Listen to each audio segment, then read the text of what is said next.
Jadi itu salah satu konfirmasi bahwa sebenarnya pergumulan tentang doktrin El Sadik ini tidak hanya kepada saya.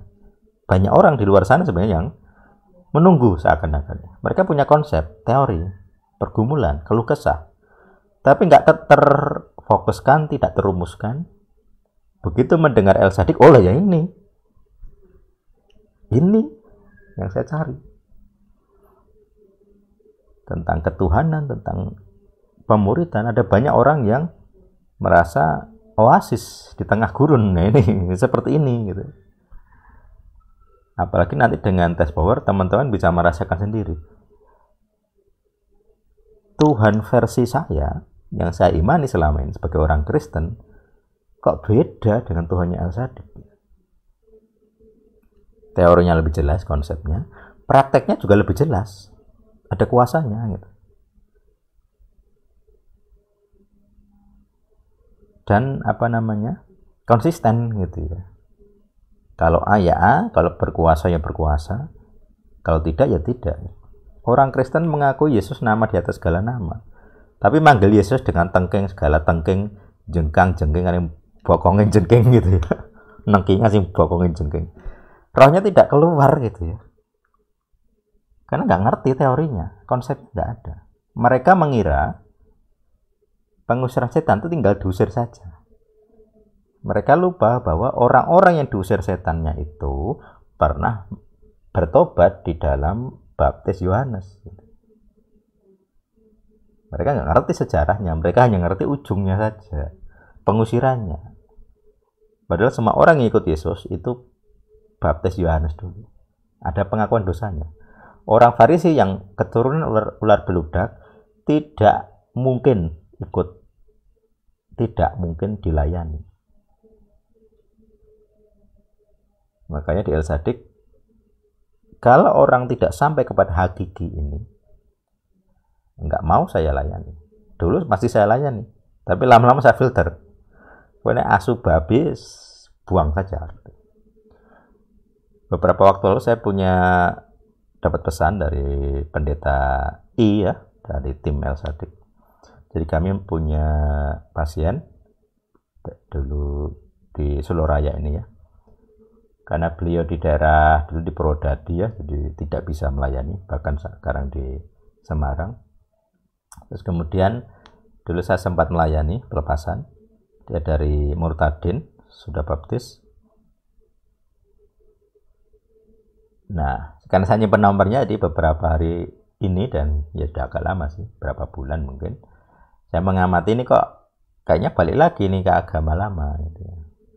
Dari sebutan-sebutannya, ayat-ayatnya, quote-quote-nya itu kan jelas sekali dari agama sebelah, agama lama. Kemudian saya coba cari celahnya di mana. Padahal sudah pernah ikut pelepasan El Sadik, gitu ya. Cuman memang di waktu itu saya melihat dia kok nggak memahami konsep. Dia belum masuk level hakikat gitu ya. Konsep Tuhan yang berbeda, pengakuan dosa, kebutuhan untuk keselamatan dan pembersihan misalnya, tidak masuk akal bagi dia, belum. Maka sekarang saya mulai ngerti gitu, jadi bagian dari ET Feminim gitu. Bagaimana saya bisa memenangkan jiwa?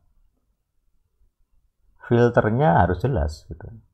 Sejak dulu sebenarnya ada, cuman bukti ini jadi juga tambahan misalnya penguatan bukti lapangan. Termasuk juga dulu ada Mbak Y yang saya pandu langsung dalam baptis, saya masukkan salah satu gereja lokal di Sragen gitu. Hilang kontak sekarang. Nomor saya diblokir gitu ya. Bilangnya yang terakhir itu pacarnya yang pegang nomornya. Waduh, ini kok yang pegang nomornya orang lain. Pacarnya tidak seagama gitu. Jadi dari pendetanya juga saya tanya, ini Pak gimana nih Mbak Y ini? Kayaknya ini sih pacaran dengan non gitu. Padahal udah baptis di situ dan dulu semangat sekali. Tapi memang sejak dulu saya mikir ini kalau masuk ke ET kuat atau enggak. Karena pemuridan di El Sadik ini luar biasa kerasnya gitu. Banyak orang tidak tahan gitu. Jadi saya juga menahan diri gitu ya untuk memasukkan konsep-konsep yang berat gitu.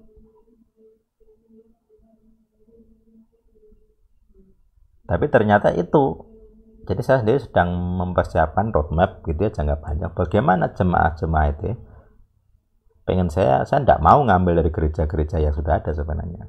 Aslinya ya, pengen saya dari yang lain, fresh. Otaknya fresh, tidak dikotori doktrin-doktrin Eropa gitu. Bersih gitu. Jadi kalau dia jadi Kristen ya langsung Kristen ET, tidak lewat Kristen mainstream dulu gitu. Supaya saya pengen menunjukkan ini loh, Kristen yang garis lurus ini loh. Kalian tuh bengkok semua itu. Kalian yang tercemari doktrin Eropa ini bengkok semua. Tidak sesuai PB. Bahkan orang-orang Eropa yang pengen reformasi, reformasinya nggak ke PB gitu ya, ke gereja Eropa. Bahkan ada pendeta GKJ pengen reformasi, kembali ke Katolik. Jadi ada Katolik, kemudian untuk reformasi terhadap Katolik ya. Tapi di kalangan Protestan ada yang pengen balik ke akar apa? Akar Katolik gitu. Kenapa nggak kembali ke akarnya Ibrani asli gitu? Kenapa ke Katolik? Ini kan setengah-setengah. Mikirnya dia sudah kembali ke akar gitu. Itu bukan akar itu. Itu cabang yang dicangkokkan. Sudah cabang, cangkokan lagi gitu. Bukan akar gitu. Dia menganggap itu akar. Jadi memang namanya cangkokan itu kan ada akar ya. Jadi kalau teman-teman pernah lihat cangkokan, sambungan, itu memang ada seperti akar ya yang keluar gitu. Tapi itu bukan akar. Itu bagian dari kambium yang ya namanya sambungan ya. Itu nggak bisa disebut akar gitu. Dia hanya ngambil dari nutrisi di bawahnya. Tidak ngambil akar. Akar itu ngambil dari tanah. Dari luar. Jadi memproses sendiri. Mikir dewe. Orang goblok gitu ya. Jadi dia berpikir sendiri. Merancang makanannya sendiri. Mengunyah sendiri. Nah kalau yang di sambungan ini. Walaupun seperti akar. Dia itu hanya mengunyah muntahan gitu. Jadi kalau lihat teman-teman lihat sapi ya. Dia mengunyah. Dimuntahkan. Dimakan lagi. Masuk ke perut yang kedua, ketiga, dan keempat. Jadi ada 4 perut, ya, 4 lambung. Ya. Makin lama makin halus gitu ya. Ininya, bentuknya itu. Kan karena dari rumput ya, kasar.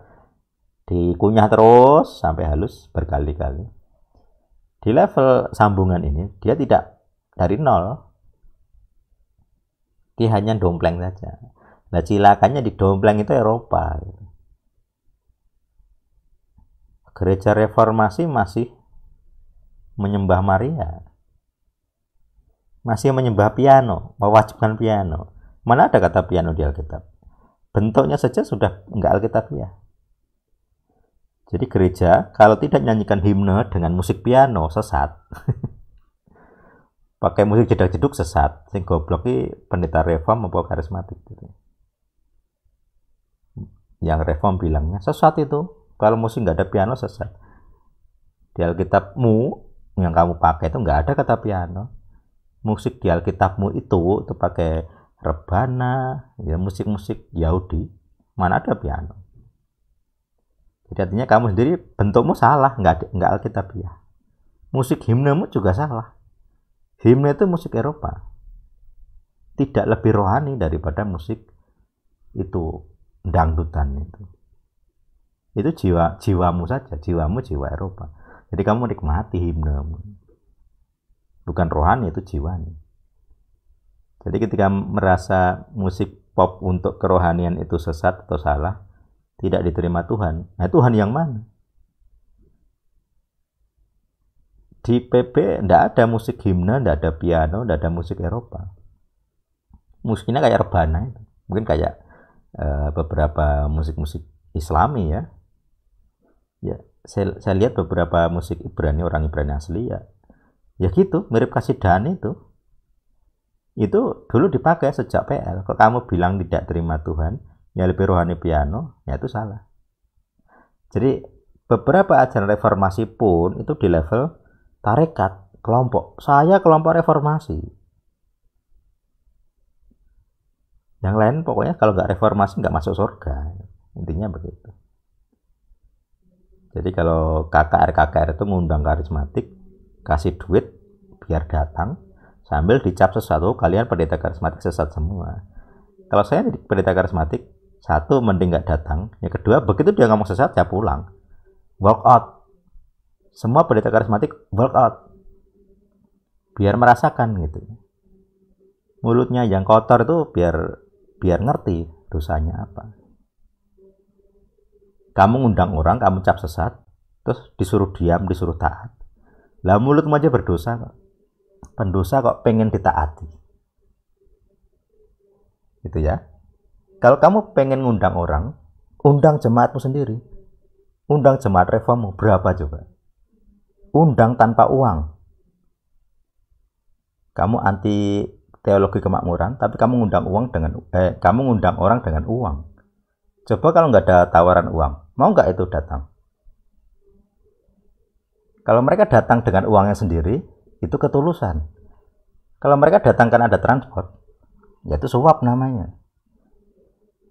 Kekristenan suap, jiwani. Di El Sadik saya tidak menyuap. Kalau kamu menyuap saya dengan kesalehanmu, buang. Mas, saya sudah saat teduh, buang. Saya nggak peduli gitu. Jadi apa namanya? Kalau sudah di level hakikat, itu idealis, ada idealismenya. Tidak tertipu dengan kepentingan. Kalau di El Sadik kamu melayani dengan kepentingan, ketahuan. Pasti ketahuan. Karena bukan saya sih sebenarnya, Tuhannya El Sadik yang akan memfilter dan menantang sebenarnya. Kalau hujan, datang nggak? Kalau kamu sakit, datang nggak? Atau berangkat atau tidak? Gitu ya. Kemarin ke Wonogiri, rumah saya hujan deras. Saya tetap berangkat gitu. Tidak nunggu reda. Jam berangkat. Ada mantel, ada jas hujan. Kalau masih rewel, gitu. Berarti nggak tulus berarti. Kurang laki lah gitu. Cemen. Jadi kita, kalau sudah di level hakikat, ada tantangan tuh ngerti. Ini tantangan ini dari setan atau Tuhan. Gitu.